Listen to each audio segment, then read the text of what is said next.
முக்கியமாக இங்கே சேர்த்தனதுக்கு first reason discipline. நம்ம காலேஜில் சேர்த்தனோம் அப்படின்னா கண்டிப்பாக பசங்க பொண்ணுங்க எல்லாருமே டிசிப்ளினாக இருப்பாங்கங்கிற ஒரு நம்பிக்கை இருக்குது. Next placement. ஸோ எல்லா காலேஜஸையும் கம்பேர் பண்ணும்போது பார்த்தீங்கன்னா இங்கே பிளேஸ்மெண்ட் பெட்டராக இருக்குது. ஸோ அதுவும் ஒரு main reason. So discipline and placement தான் நான் ஃபர்ஸ்ட் ப்ரியாரிட்டியாக பார்த்தேன். ரொம்ப அதிகமான பிளேஸ்மெண்ட் ஆகக்கூடிய கல்லூரிகளில் விஎஸ்பி இன்ஜினியரிங் காலேஜ் ஒன்று இருக்குதுங்கிறத பெருமையோடு சொல்லிக்கிறேன். இந்த நேரத்தில்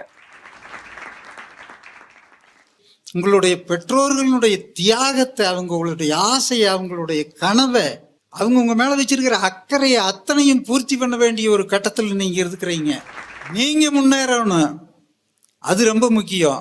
ஆனா அதே நேரத்துல இப்படி உயிரையெல்லாம் கொடுத்து வளர்க்குற உங்க பெற்றோர்களை நீங்க எந்த காரணத்தை கொண்டு மறந்துடவே கூடாதுன்னு இந்த நேரத்துல கேட்டுக்கிறேன். ஒரு 500 காலேஜ் இருக்கிற தமிழ்நாட்டுல இந்த விஎஸ்பி என்ஜினியரிங் குழுமத்தில் இருக்கிற விஎஸ்பி காலேஜ் ஆஃப் என்ஜினியரிங்ல கொண்டாந்து சேர்த்துனீங்களே பெற்றோர்களை, எதுக்கு சேர்த்துனீங்க? இங்கே கொண்டாந்து சேர்த்துனீங்க, இங்க எதுக்கு கொண்டாந்து சேர்த்துனீங்க? என்ன எதிர்பார்ப்பு? முக்கியமாக இங்கே சேர்த்தனதுக்கு ஃபர்ஸ்ட் ரீசன் டிசிப்ளின். நம்ம காலேஜில் சேர்த்தனோம் அப்படின்னா கண்டிப்பாக பசங்க பொண்ணுங்க எல்லாருமே டிசிப்ளினாக இருப்பாங்கங்கிற ஒரு நம்பிக்கை இருக்குது. Next placement. ஸோ எல்லா காலேஜஸையும் கம்பேர் பண்ணும்போது பார்த்தீங்கன்னா இங்கே பிளேஸ்மெண்ட் பெட்டராக இருக்குது. ஸோ அதுவும் ஒரு main reason. So discipline and placement தான் நான் ஃபர்ஸ்ட் ப்ரியாரிட்டியாக பார்த்தேன். ஸோ அதனால நான் இங்கே சேர்த்துறதுக்கு முன்னாடி வந்திருக்காங்க. சரி, ரொம்ப சந்தோஷம்ங்க. அவர் கருத்தை எல்லாரும் சொன்ன கருத்தாகவும் நம்ம எடுத்துக்கலாம். இப்போ இந்த டிசிப்ளின் அப்படின்னு சொன்னால் உங்கள் பசங்களெல்லாம் நீங்கள் டிசிப்ளினாக தானே வளர்க்குறீங்க. அப்படி வளர்க்குறீங்களா இல்லை எப்படி போங்க விட்டீங்களா? எப்படி வளர்த்துறீங்க? நல்லா வரணும், நம்மளுக்கெல்லாம் பெருமை சேர்த்து கொடுக்குற வகையில் வரணும் அப்படின்னு அன்பாகவும் வளர்க்குறீங்க, டிசிப்ளினாகவும் வளர்க்குறீங்க, ஒழுக்கமாகவும் அன்பாகவும் வளர்க்குறீங்க. அப்படி வளர்க்குறதுக்கு இந்த காலேஜ் முயற்சி பண்ணும். டிசிப்ளின் சொன்னால் எல்லாம் கையை தட்டினீங்க. எந்த நிலையில் நீங்கள் உங்கள் குழந்தைகளை கொண்டு வந்து விடுறீங்களோ அதே நிலையில் ஒரு பிளேஸ்மெண்ட்டோடவும் ஒரு டிகிரியோடவும் உங்களுக்கு கண்டிப்பாக திருப்பி கொடுத்துருவோம். எங்கள் பிரின்சிபால் சொன்ன மாதிரி திருப்பி கொடுத்துருவோம். உங்கள் இடத்துல இருந்து பாதுகாப்போம். டிசிப்ளினுங்கிறது அன்பு கலந்த டிசிப்ளின், பாசம் கலந்த டிசிப்ளினா, அக்கறை கலந்த டிசிப்ளினா இருக்கும். டிசிப்ளின்னா கண்டபடி பிடிச்சி மிரட்டுற டிசிப்ளினா இருக்காது. இது ஒன்று. 2 பிளேஸ்மெண்ட்டுன்னு சொன்னார். அந்த பிளேஸ்மெண்ட் அப்படிங்கிறது எப்படின்னு சொன்னால், இப்போ தமிழ்நாடு லெவல்லையே ரொம்ப அதிகமான பிளேஸ்மெண்ட் ஆகக்கூடிய கல்லூரிகளில் விஎஸ்பி இன்ஜினியரிங் காலேஜ் ஒன்று இருக்குதுங்கிறத பெருமையோடு சொல்லிக்கிறேன். இந்த நேரத்தில் கடந்த வருடம் உலகத்தினுடைய தலை சிறந்த கம்பெனிகளில் 1631 ஆஃபர் நம்ம ஸ்டூடெண்ட்ஸுக்கு கிடைச்சிருந்தது. இந்த வருஷம் இதுவரைக்கும் இப்போ பிளேஸ்மெண்ட் நடந்துக்கிட்டு இருக்குது. 1634 ஆஃபர் இது வரைக்கும் கிடைச்சிருக்குது. இப்போ இன்னும் தொடர்ந்து கம்பெனிகள் நடத்திக்கிட்டு இருக்குது. பிளேஸ்மெண்ட் ஆன் கேம்பஸ் டிரைவ் நடந்துக்கிட்டு இருக்குது. அது 2000 ஆஃபராக வாங்கி கொடுக்கறதுக்கு நாங்கள் முயற்சி பண்ணிக்கிட்டு இருக்கிறோம். உங்கள் ஒவ்வொரு ஸ்டூடெண்ட்டும், இந்த கல்லூரியில் சேர்ந்து இருக்கிற ஒவ்வொரு ஸ்டூடெண்ட்டும் 5 ஆஃபர், 6 ஆஃபர், 10 ஆஃபர், 11 ஆஃபர் வாங்கின ஸ்டூடெண்ட் எங்கள் காலேஜில் இருக்கிறாங்க.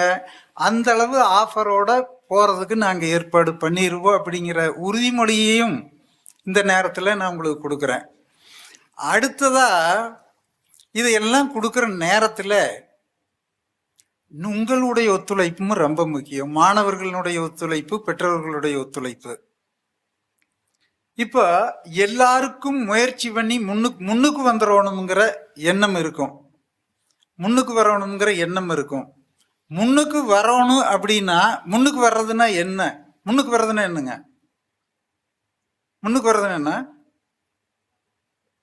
முன்னுக்கு வரணும்னு இங்கே வந்திருக்கிறீங்களா எல்லாரும்? இல்லை, முன்னுக்கு வரணும்னு நிறைய பணம் சம்பாதிச்சிடுறதா? இல்லை பெரிய பதவி, மந்திரி பதவி மாதிரி, ஜனாதிபதி மாதிரி பதவிக்கு வந்துடுறதா? இல்லை நல்ல ஒழுக்கமான மனுஷன்னு ஊரெல்லாம் பேர் எடுக்கிறதா? இது என்ன? முன்னுக்கு வர்றதுன்னா என்ன? முன்னுக்கு வர்றதுன்னா என்ன? சாதனையாளரா? சரி, முன்னுக்கு வர்றதுனாலும் சாதனையாளராக வர்றதுனாலும் என்ன பண்ணணும்னு சொன்னால், முன்னுக்கு வரணுங்கிறவங்களுக்கு முன்னுக்கு வரணுங்கிற ஆசை இருக்கணும். ஒன்று, முன்னுக்கு வரணுங்கிற வெறி இருக்கணும்.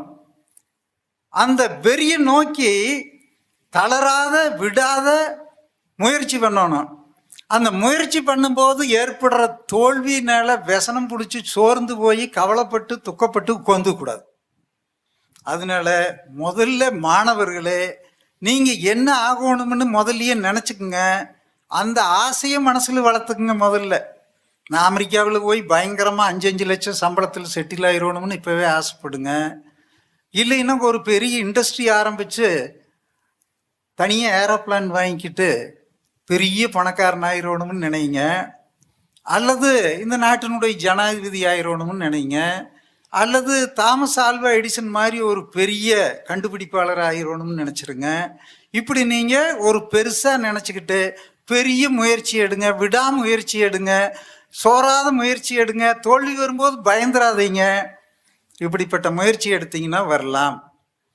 இந்த நேரத்தில் ஒருத்தர் அப்படி எடுத்தவரை பற்றி நான் உங்களுக்கு சொல்றதுக்கு விரும்புகிறேன். ஸ்டார்பக்ஸ்னு ஒரு காஃபி ஷாப் இருக்கு. காஃபி கடைன்னு நினச்சிக்காதீங்க, டீ கடைன்னு நினச்சிக்காதீங்க. அதை ஸ்டார்பக்ஸ் அப்படிங்கிற காஃபி ஷாப் மேடத்துக்கு தெரியும். அதை நீங்களும் பல இடங்களில் பார்த்துருப்பீங்க. இந்த ஸ்டார்பக்ஸினுடைய காஃபி ஷாப் எத்தனை இருக்குன்னா 35,000 காஃபி ஷாப் உலகத்தில் 85 நாடுகள் இருக்குது. அதனுடைய ஓனர் பேரு ஷூல்ட்ஸ்னு பேரு. அவர் உலகத்தில் ஒரு பெரிய பணக்காரர். ஒருத்தர் காப்பி கடை வச்சே உலக பணக்காரர் ஆயிட்டார். காப்பி கடை வச்சே உலக பணக்காரர் ஆயிட்டார். அந்த உலக பணக்காரர் முதல்ல அந்த ஷூல்ட்ஸ் இதுல ஸ்டார்பக்ஸுங்கிற காஃபி கடையில வேலை செய்யறாரு. அங்க வேலைக்காரர். ஸ்டார்பக்ஸ் காஃபி ஷாப்புல ஒரு வேலைக்காரராக இருக்கிறாரு. அந்த ஸ்டார்பக்ஸ் காஃபி ஷாப்பு கொஞ்சம் நிர்வாக தடுமாற்றம் ஏற்பட்டு நடத்துறதுல அந்த ஓடர் தடுமாறி வித்து போடலான்னு நினைக்கிறாரு. வித்து போடலான்னு நினைக்கும் போது இங்க வேலை செய்யறாரு பாருங்க, இந்த ஷூல்ட்ஸுங்கிறவர், அவருக்கு ஒரு ஆசை வருது.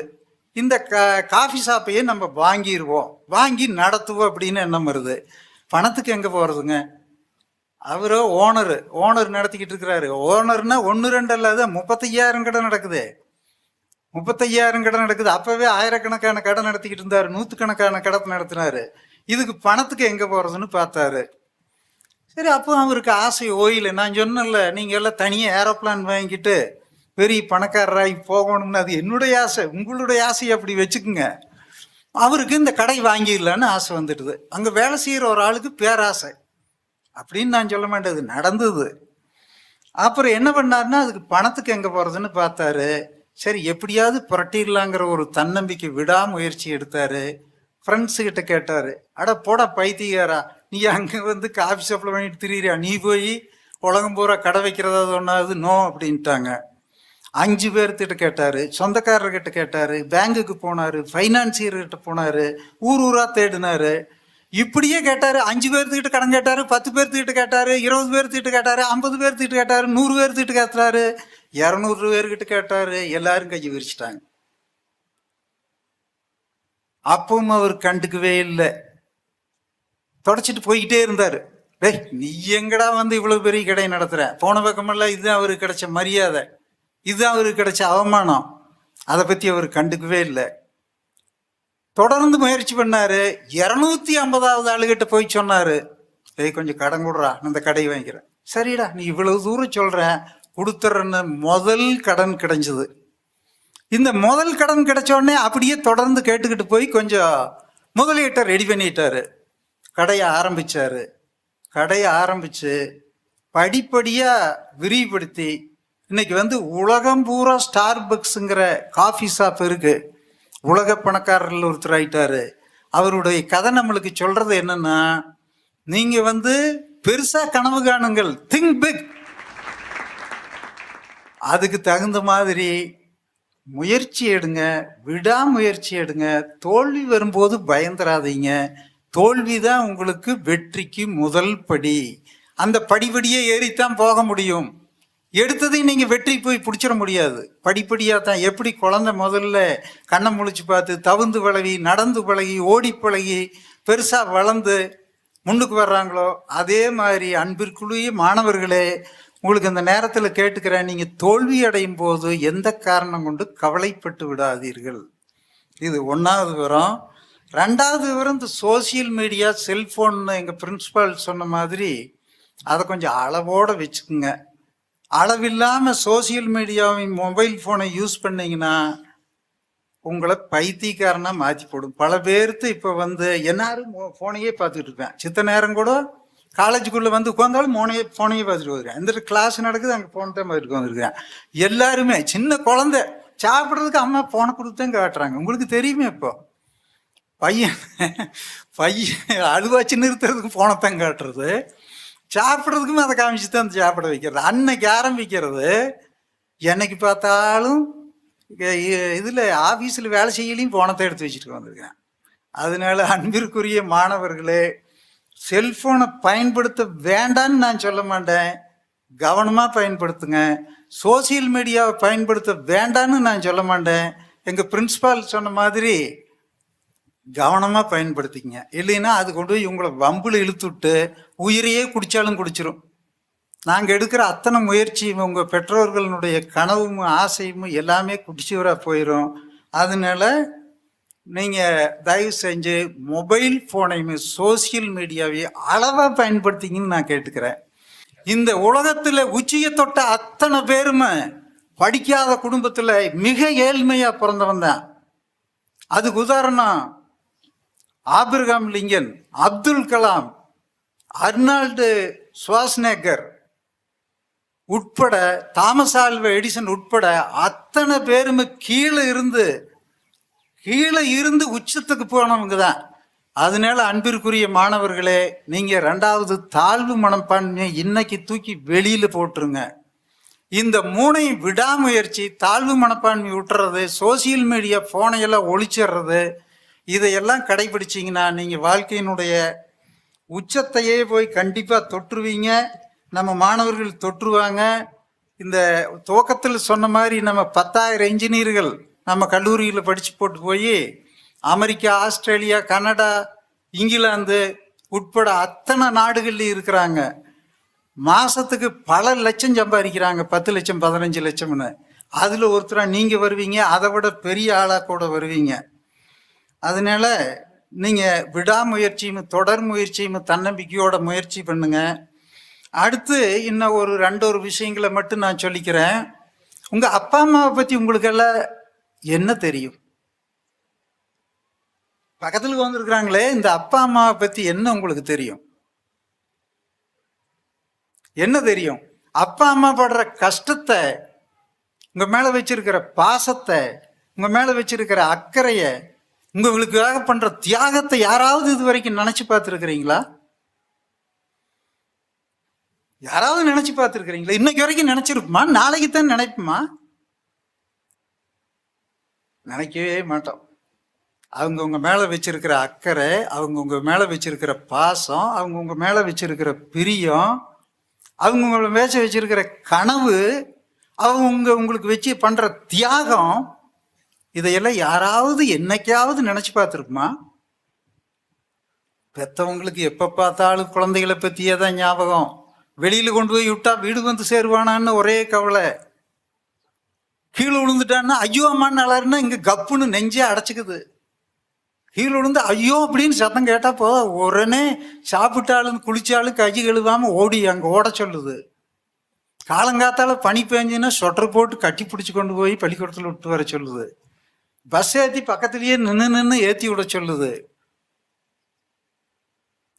காட்டை விற்று, வீட்டை விற்று, ஆட்டை விற்று, மாட்டை விற்று, கடனை வாங்கி உடனே வாங்கி காலேஜில் சேர்க்க சொல்லுது.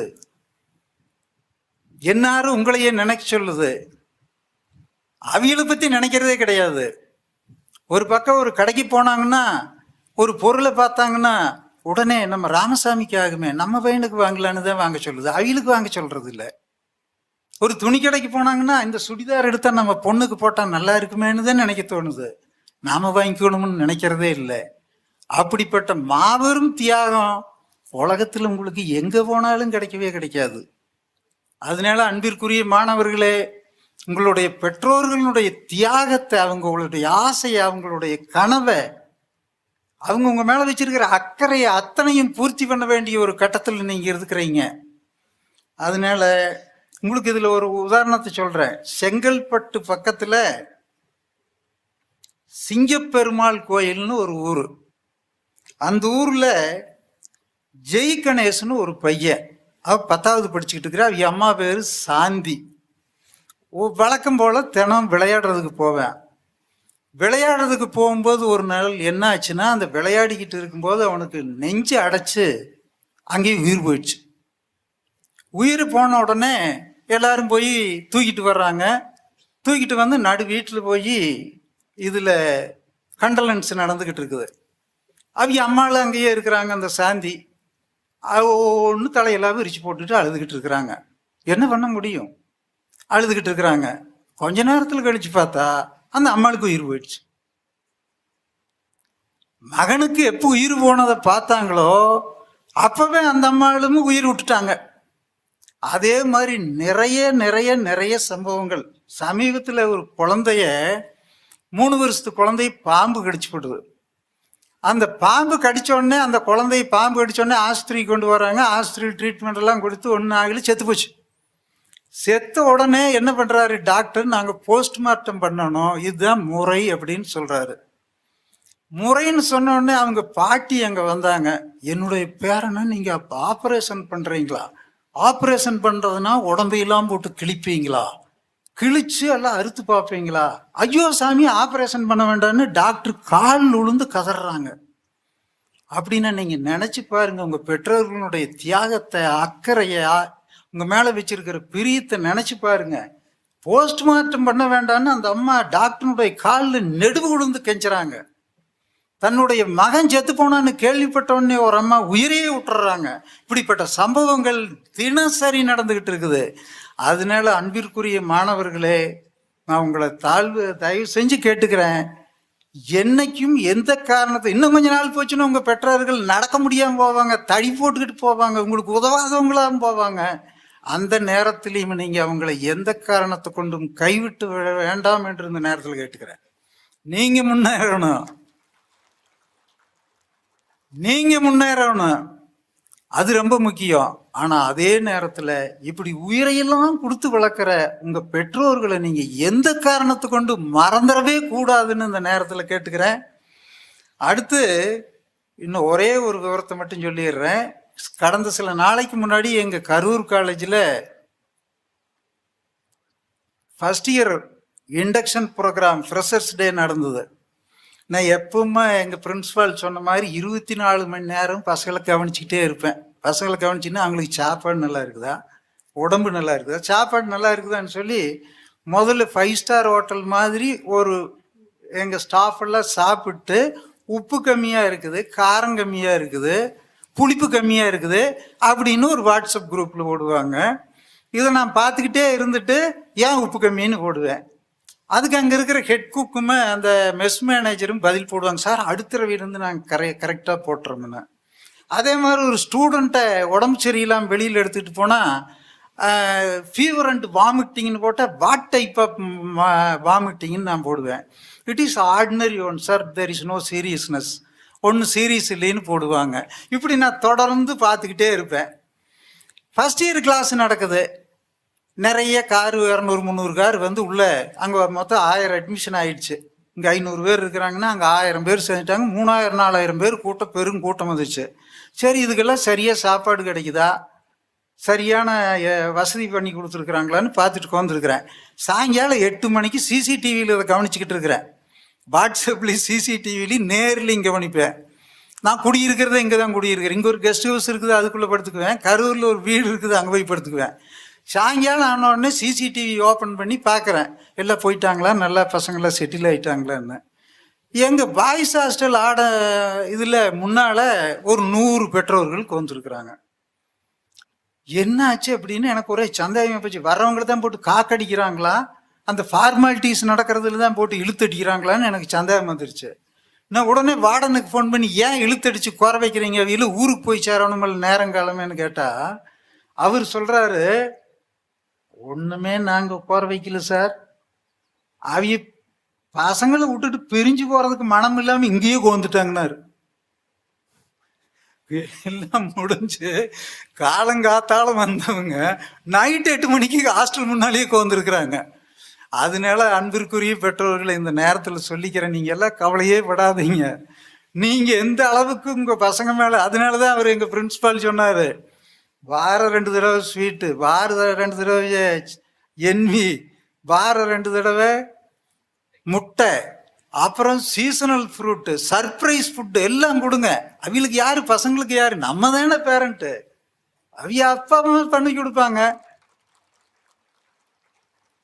அவங்க அப்பா அம்மா பையனுக்கு வடை சுட்டு கொடுப்பாங்க, லட்டு சுட்டு கொடுப்பாங்க, ஜிலேபி சுட்டு கொடுப்பாங்க. இங்க யார் இருக்கிறாங்க? நீங்களாம் போயிட்டீங்கன்னா அப்புறம் நாங்க தான் பெற்றோர். அதனால அன்பிற்குரிய பெற்றோர்களே, நீங்க வெடிவெல்லாம் கோந்துக்கிட்டு இங்க பார்த்துருக்க வேண்டியதில்லை. உங்க ஸ்தானத்துல இருந்து நாங்க பார்த்துக்குவோம். உங்க பசங்களை எப்படி முன்னுக்கு வர வச்சிருவோம். உங்க ஆசைகளும் கனவுகளும் நனவாகும், உறுதியா நடக்கும்னு தெரிவித்து நன்றி கூறி விடைபெறுகிறேன். நன்றி.